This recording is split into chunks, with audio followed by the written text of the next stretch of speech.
पूर्वतन सांसद पिनाकी मिश्र विवाह को नहीं चर्चा। टीएमसी सांसद महुआ मैत्र से विवाह करथिबा नै जातीय गणमाध्यम रे चर्चा जोर धरी। जर्मनी रे एही विवाह होइथिबा कुहा जाउछि। तृणमूल कांग्रेस सांसद महुआ मैत्रा विवाह करिसंती। से बिजु जनता दल नेता एवं सांसद पिनाकी मिश्र को तांकर जीवन साथी बाछिछंती। जदियो विवाह संपर्क रे उभयंक पक्षरु एपर्यंत कोनोसी सरकारी सूचना मिली नाही। रिपोर्ट रे दाबी करा जायछि जे महुआ एवं पिनाकी जर्मनी रे विवाह करिसंती। उभयंक एक फोटो मध्य सामना को आसीछि।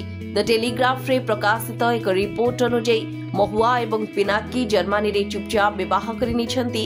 ए विषय रे टीएमसी पक्षरु एपर्यंत कोनोसी प्रतिक्रिया दिया जाय नाही। महुआ तंक राजनीतिक जीवन सह व्यक्तिगत जीवन पय मध्य खबर अछंती। महुआ पूर्वरु डेनिश फाइनान्स लार्स बोर्सन संपर्क थिले, किंतु सेमानंकर विवाह अधिक दिन तिष्टि पारिला नाही एवं सेमानंकर छाड़पत्र होइगला। Bureau report, RCN Odia.